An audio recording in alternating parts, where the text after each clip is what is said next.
ata olingi te nazali nzambe mokonzi ya bakonzi dimela moyindo lofundu ya pamba tika koti ya tembe kimbangu nazali nzambe nayo moyindo lofundu ya pamba tika koti ya tembe kimbangu libota ya talo. Oh!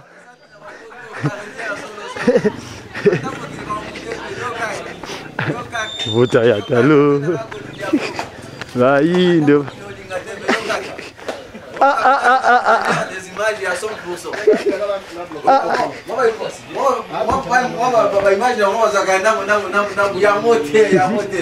Oh, si kana zona kata message ya baba kata ka yango te image ba kata ka yango te image za nini moto il faut que on ait intégralité dans c'est comme ça ve de magela résultat que ça ta follow lozine ata na liboso ve na ngai Ah vous Loïs mais jamais nga mona zo ve kitoko makasi ah bon oui siko awa batata ba mama tena mbanza vele là il c'est les médias papa on change nini parce que il c'est les mieux comme changer baka bagaranda mana buzula siko awa ni hydrafort il me bani les a chantier moko ya les a fabriquer ba brique brique ya système ya barai donc ba brique musée pe ucha bien non awa te siko ezo kende wapi parce que tout le monde doit tomber la kuna moni ndako bloc ezani ndako ezani onda ko eza ndako bato ya mabuma on peut le bagi que non na tango ya donc bato na bango na pose na droite wana na OK yango wana d'accord sikoyo chantier yango prisé mo conseil la mokolo bon yango eza aussi la te puisque toza continuel donc ce qui aussi toza okite suku na cette otonga ndako mosusu après totongi salle d'attente dans le sens que bandeko o bayaka kokota na manza soki heure eleki ba 22h ndenge mobeko ezali osoko kota manza te à partir de 22h ouais siko yango nde siko vous permettre bango nde balala libanda papa sepela ite il faut tout ça les bango salle d'attente d'accord tant ba ye ale na jouer repos wana tongo etani ba yebo kota manza ya solo papa yo komoni komona ngai papa bienvenue ndume walo yo sikoyo ndume walo euti wapi naza mongala papa simo balobi ke awa babele ya sika asangisi bambota na bikolo na bikolo nyonso donc yo wuti kuna na ye awa bona landi tata molimo santu kwa toto ngalingoma na babele diampa ditunga mene donc asangisi biso wa molimo santu eskaka yo ngode papa ingeta papa merci beaucoup mutamuntu merci yo vous êtes musicien naza musicien ba pe bino ba musicien vraiment na ibiti chantier à presque mingi 3/4 et demi ka ba musicien lelo na tongo to moni na 5h du matin c'est le na tour ti et mo donné pe na moni bazo kende kuna ba chantier no se baseli nzemo ti de ko suka wa na nzemo ya satana yo satana ozali ko donc toza ko bengana yake na libela puisque atika biso to sa mosala papa na kimia parce que mpungi na bino ndenge tato yo pa zo image papa Loïs ye tu vas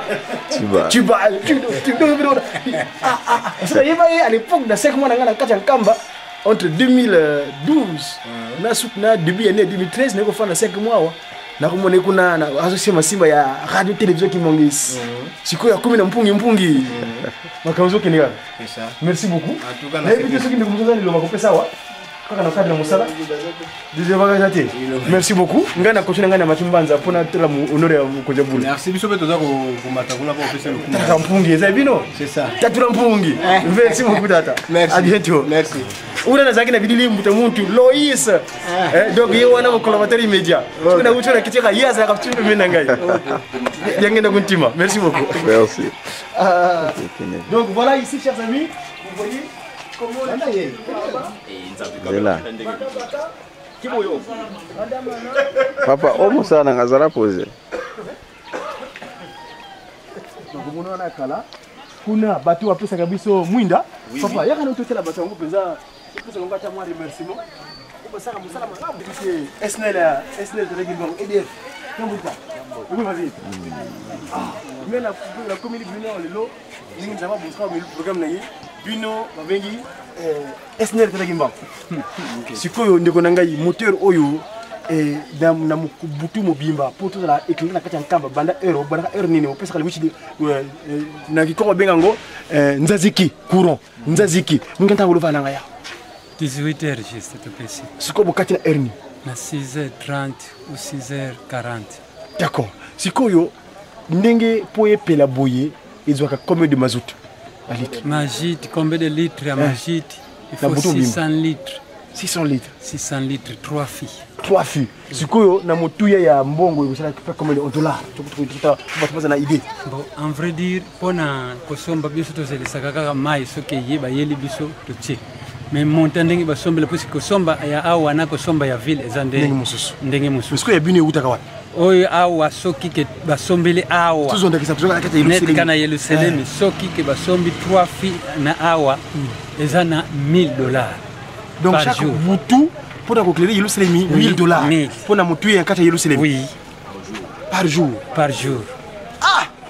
Ce que nani uzana combien de kilos nani et utaki wapi motero yo? Eza motero basomba ke na Kinshasa na yemo kon na tata molimo santo. Amona ke o mususi comme manevre nde basomba ko ya. C'est que yaki mo pia penza. Ah, mo pia. Donc basomba ki yango eza na 500 kV. 500 kV. 500 kV. Ce que mazuti za rango pe ko pela ngo pe tout 24 sur 24. Ce qui magite ezali même 24 sur 24. Il y a pas de problème. Bande de composants de la Bible à travers le monde entier. Ici, on est à Nouvelle Jérusalem, où siège Dieu le Père, qui, papa qui est le Melchizedek, le roi de Salem, donc ici en Kamba, et le Fils, le Seigneur Jésus-Christ, papa Dialunga Nakangani. On est en 2016 aujourd'hui, et le jour, on est bien aujourd'hui le 27 de ce mois de janvier. Dans quelques mois, donc disons 4 jours pour jour peut-être, 2 jours près, on sera le 25 mai, date à laquelle le Christ Jésus est revenu sur terre. Le 25 mai, la vraie date de l'activité du Christ Jésus. Dans un point en Galilée là-bas, il est revenu ici en Cameroun pour accomplir ce qu'il avait laissé, ce qu'il avait annoncé dans le passé. Dans un point, il a envoyé le Saint-Esprit, pas seulement Kimbangu, et là le Saint-Esprit en lui, il est revenu renaître de nouveau. Parce que papa qui se souvient Kimbangu, dans sa postérité, avant son incarnation le 22 mars 1918, donc pas il a eu dans un premier temps le processus de cela de la libération du peuple Congo. Donc, il a annoncé l'université de son organisation le 6 avril 1921, et puis, dans la foulée, aujourd'hui, nous sommes en 2016. Nous venons faire la célébration du papa Yakisolo Kele. D'ici là, donc comme je l'ai dit tout à l'heure, c'est le 16, le 22, 5, papa Dialungana, le Christ Jésus, centenaire. Donc, papa Nangaï, ce qui moi, il a beaucoup ça m'a dit qu'on a manqué le mobimba à propos de mon salaire pour la moi, ma suggestion, ce que moi, les canissi, les animes. Bon, ma canissi na biso ezali boye. Groupe oyo ezali ya kitoko ya bien. Mais eloko ezoko dépasser biso na dépense wana. Ezali poto zangi ba transformateur. Transformateur. Ce qui ezalaka, courant, y azalaka alimentaire. Ya ba transformana ya courant. Toko kita na consommation wana tozali na. Ah donc transformana il y a sous mazout koleka. Il y a comme les sous mazout koleka. Te y le contraire a diminué ka. Transforma diminué ka. Oui. Ce ko awe zangi ou bien nengeni. Tozana ngote. Donc on va compléter on a kata machine d'ango. Ce qui ke yango wana sinon il fallait y a basala installation ya groupe on a ba transfo wana ngonga wana papa akozwa pema ke ya solo siko bino ba technicien transforma ngoza mutu il faut comme les transformer contre la kachikuna. Bon normalement ndenge to sali awana Yerusalem suivant ndenge kan ndenge zoko kene monene imwe 4 transfo transfo moko ya haute tension de 3 transfo ya basse tension wana area na groupe alimate apese na 3 transfo wana na bakandenge to kukabula wana siko yebi mutu ya transformo ko ezana combien à peu près en tout cas talaka kabisa tozali awana. Est-ce que ba transformer na ba caractéristiques dango quelle caractéristiques na kati ezali ke ndenge nini ba transformateur dango ezalaka ça dépend 600 kVA oyo ya munene wana après c'est que ba basse tension ya ba 300 wana vraiment tokozala na courant moko kitoko donc consommation pe awa ekokita parce que si quoi azosa na force motrice donc erbo soko tia ye charge ozoyoka soko ganga yango wana azoko consommer mingi mais soki ke azoko tourner ndenge moko ya voie normale na ye na tana ye consommation wana ekozala mingi te puisque kilo nyonso siko ya charge etikali na ba transfo d'accord wana consommation ekiti. Voilà, chers amis, vous nous suivez à travers le monde entier, la Ratelki.net, Média Kimongis partout dans le monde entier, YouTube, Godidia Congo, Godouadia Congo. Vous avez suivi le message. Notre technicien ici à Cabane de Jérusalem, en ce qui concerne l'alimentation électrique de cette ville nouvelle de Cabane de Jérusalem, il dit qu'il faut absolument connaître des transformateurs qui va pouvoir permettre la baisse de la consommation en ce qui concerne les hydrocarbures. Donc ici, l'appel a été lancé. Vous, battre pour le sol de la beauté, les gens de bon cœur, de bonne volonté. L'appel est lancé. Ceux qui ont les moyens, vous pouvez le contacter. Papa, est-ce qu'on peut se contacter là? Est-ce qu'on va contacter numéro de téléphone? Papa Timba. Numéro de téléphone 089 50 15 501. Donc voilà. 501. Voilà, Bandeko, pour vous qui souhaitez travailler à l'étranger, pour entrer en RD Congo, il faut faire le chiffre 243. Donc c'est le chiffre 9, Ndungu Apiluka, 243. Vous pouvez être en connexion avec notre papa. 243 en fait, 243 donc, 89 50 50 15 15 501. 501. Voilà, contactez Papa Nsimba. Papa, vraiment merci beaucoup. Namusala vous la biso wa merci. Biso de continuer dans reportage na biso ne tout ça kana ka chanka mulimu mo santu ala na ka biso limi. Merci et bon courage. Merci. Salam.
Par rapport à Nzambe à Lobana na Mutamutu Moïse, Exode chapitre 3 verset 5.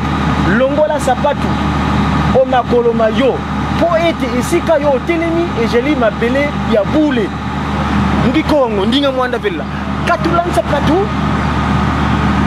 na maku sapatu umakulu maku na kongo le tiare kongo katulan sapatu na makulu nange kifulu ngemetelama ya okele mtoto ya longo mugitsusu français ôte tes souliers de tête, des souliers des pieds, car le lieu sur lequel tu te tiens est une terre sainte. Bon, c'est quoi, Miko? Après, bon, vous voyez, c'est long, hein? Après, Umusha, Bismata, bref, take off your shoes from your feet, because the place where you are standing is holy place. That's in French, you know? Bandigo, Mugiko, Batemudinga, Fulan Sapatu, Sokadi, Fulu, Tila, American Vela, Tutuan Longo, il dit la petite vacances sur les mots, pour lui, qui nous les millions, qui va Fugo, pour tu foules à Sapat.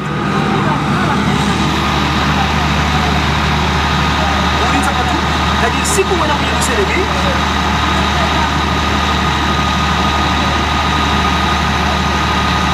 donc vous dites à vous Sapat. Allez. Allez, là, on va en faire.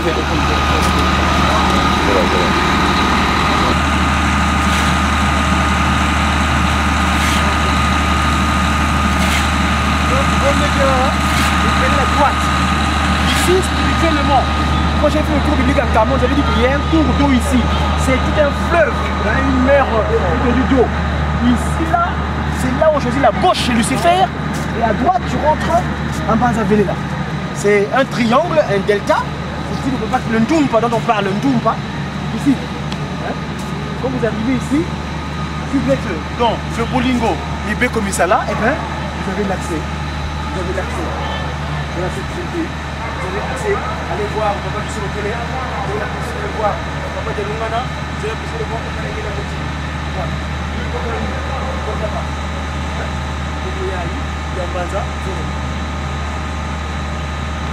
Ouais, caméra. On a des marches comme ça. 3e, 4e, 5e, il y en a 10 comme les 10 commandements. Les 10 interdits, il ne faut pas qu'ils soient lequel avait remis à notre collaborateur ancêtre Moïse. C'est-à-dire ceux qui ont été tirés de dos. Donc il y en a 10 marches comme ça. Là on peut passer parce que il y a le travaux de l'amphithéâtre. Là, nous faisons le tour.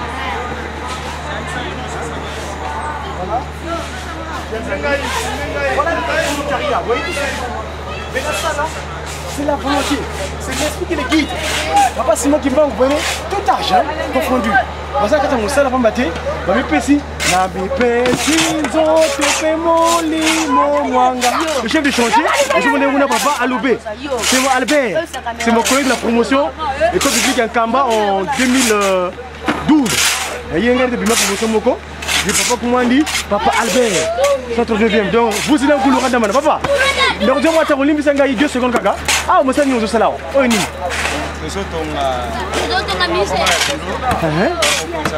Ah, franchement bureau na yo.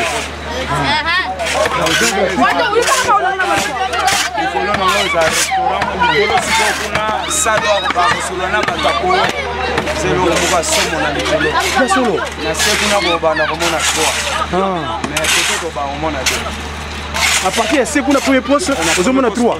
Vous avez 2. Ah, donc pour la conférence, vous avez tout le monde pas de Lungana Kangani, vous n'avez pas de vous passe pour le Kangani. Très bien. Voilà ma déco. Il a gros au monde à petit mauvais. Ça au monde trop à petit. Boulot bon à bango. Voilà Mugaga na boulot balala. Donc c'est un peu babané on va naviguer. Donc ils sont pas sur boga bango sur terre. C'est ça. C'est ça ouais. Donc vous avez un peu de Nicolo. Utanango dengan koles alo baka. Na utana bino na Nicolo. Bona kotonga ngomba ya Molimo Santu. Oika piko na misala. Wete dilaka bilonga bilombe voambe. Ah voilà. Lobi ke parce que yebi que Nzambe tata yana mopeko na ye. Kolo yaya na bolingo na ye. Mais Molimo Santu yana ndina nabi misala. Donc santé mandamana buzuna nkulu. Tiana bakanti. Musala. Doana.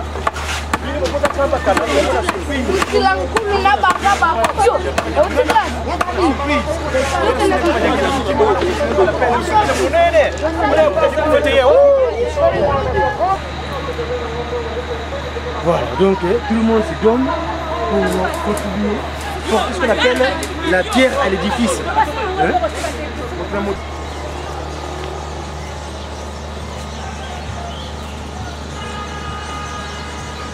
Ici, chers amis, cet endroit-là, c'est là où fut créé Adam. Le premier humain fut tué sur terre-là. Ici, le 3 février 1989, est apparue la carte de l'Afrique. Le symbolisme que Dieu avait montré que le premier humain fut créé ici.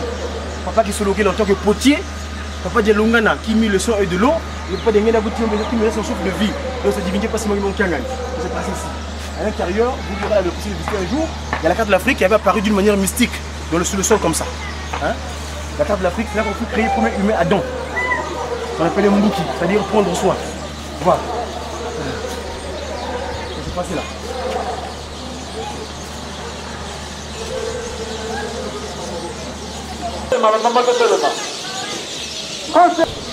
Voilà, ouvrez le bureau de sa divinité, Kakatimbango, Kangani, l'esprit de vérité. C'est ici son bureau de travail. Plus loin là-bas, vous verrez sa résidence.